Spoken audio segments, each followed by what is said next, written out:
Mesdames, Messieurs, bonsoir et bienvenue au flash de 18h sur la RTB. La CODER, la Coalition pour la démocratie et la réconciliation nationale, poursuit son plaidoyer auprès des structures et personnes de ressources qui pourraient contribuer à l'aboutissement du processus de réconciliation nationale. Ce matin, les membres de ce regroupement de partis politiques ont été reçus par le président de l'Assemblée nationale. La délégation dit attendre de Salifou Diallo un appui fort pour l'accélération et l'aboutissement de sa marche vers la réconciliation nationale.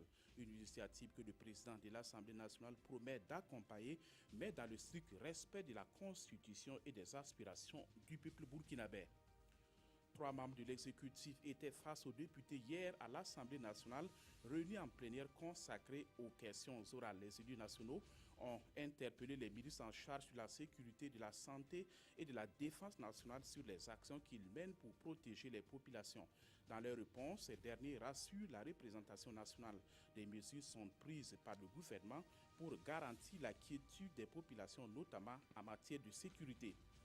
Le secrétariat permanent de lutte contre les armes légères et de petit calibre passe à la vitesse supérieure dans sa croisade contre la circulation de ces armes au Burkina.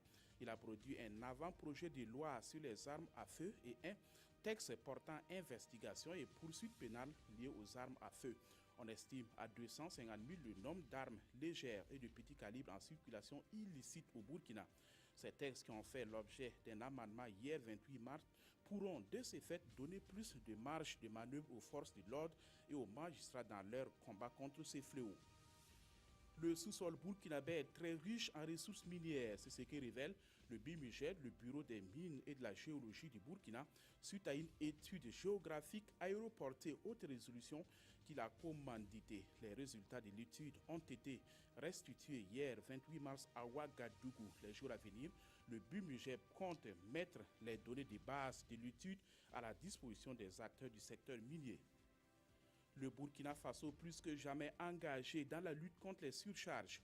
C'est une pratique qui contribue à la destruction des routes. Pour préserver les infrastructures routières communautaires, les acteurs du sous-secteur des transports du Burkina se sont réunis ce 29 mars pour le lancement de l'application intégrale du règlement 14, une disposition de l'UEMOA qui oblige les États membres de l'Union, plus le Ghana et la Guinée, à faire face aux surcharges par l'usage de la station fixe de pesage. Or, de chez nous, au Mali, au lendemain donc de leur boycott, les ex-rebelles maliens ont finalement décidé de prendre part à la conférence d'entente nationale après avoir obtenu des assurances sur la poursuite des discussions. La coordination des mouvements de l'Azawad et des partis d'opposition avait annoncé boycotter les pourparlers à partir de ce lundi pour une durée de 7 jours, les jugeant très limités dans le temps. Les rebelles ont finalement rejoint les pourparlers après l'annonce de la prolongation du dialogue au-delà du 2 avril, date initialement arrêtée. Voilà, c'est la fin de ce flash. Merci de l'avoir suivi. Passez une excellente soirée en compagnie des programmes de la RTB.